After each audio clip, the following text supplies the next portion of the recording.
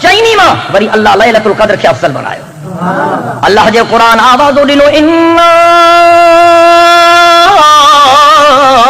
انزلناہ فی لیلۃ القدر وما ادراک ما لیلۃ القدر لیلۃ القدر خیر من الف شہر تنزل الملائکۃ والروح فیہا بإذن ربہم من کل امر سلام ہی حتی مطلع الفجر. چاو سبحان اللہ. ان رات میں قرآن نازل تھے. اللہ فرمایو تو لیلۃ القدر وائی رات 1000 مہینن کا افضل. لیلۃ القدر والی رات 1000 مہینن کا